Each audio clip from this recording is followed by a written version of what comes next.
Donc nous allons enfin pouvoir commencer à nous attaquer à la configuration de notre boutique, c'est-à-dire ici les produits et les catégories. Donc on va commencer par les catégories.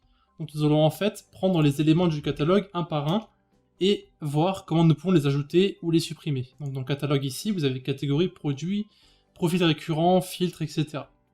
Donc pour ajouter une nouvelle catégorie, d'abord on se rend sur la catégorie et on ajoute ensuite sur le add new ici, donc le plus pour créer quelque chose en fait. Et là, vous avez en fait des choses très simples à remplir, donc c'est très intuitif, vous avez simplement le nom de votre catégorie. Donc ici on va mettre jeu. Vous pouvez mettre une description de votre catégorie si vous le désirez, moi je ne vais pas le faire. Ici la meta tag ça donne en fait des informations donc, pour tout ce qui est SEO, donc afin de pouvoir retrouver votre catégorie, donc les plus visités sur Google. Ils seront en fait en dessous du site, vous avez sûrement déjà vu ça si vous avez visité des sites comme Nike ou Adidas, etc. Voilà, donc ici, toutes ces informations que nous avons en dessous sont optionnelles, vous pouvez les remplir, d'ailleurs je vous conseille de les remplir, cela donne des informations supplémentaires sur votre catégorie. Voilà.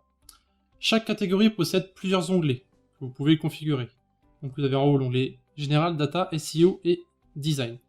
L'onglet Data permet d'ajouter un parent à votre catégorie, donc c'est justement l'option qui permet de créer des sous-catégories ensuite. Ensuite, vous pouvez ajouter différentes choses, donc des filtres qu'on verra ensuite, des stores si vous avez plusieurs boutiques, vous pouvez ajouter une image à votre catégorie, vous pouvez la placer par rapport aux autres catégories, donc si vous mettez 0, il faut savoir que ça va du plus petit au plus grand. Tous ces statuts, vous pouvez activer ou désactiver votre catégorie. SEO, tout ça, c'est mettre des mots-clés par rapport à ce que c'est dans votre catégorie, donc ici on peut remplir, on peut mettre jeu, ça passe aussi. Design, ça, pour l'instant, on ne touche à rien. Et voilà. Et là, vous avez créé votre catégorie. Donc vous pouvez simplement appuyer sur sauvegarder, et votre catégorie va se créer. Maintenant, ce qu'on va faire, étant donné que nous parlons de jeux, nous allons ajouter 3 autres catégories. Donc on va mettre la catégorie pour les jeux PC, une catégorie pour les jeux consoles, et une catégorie pour les jeux mobiles. Donc on va mettre ici, on va mettre PC. Pareil, hein. Hop. On va mettre PC ici. Ensuite pour le data, comme catégorie, on va mettre justement jeu. Ça fait partie de la catégorie jeu, et donc en fait, PC sera une sous-catégorie de jeu. Pareil pour le reste, on va créer console. Console ici, et comme catégorie, parent, on va mettre jeu. Voilà. Et pareil pour notre troisième catégorie, donc pour ce qui est mobile, on va mettre mobile.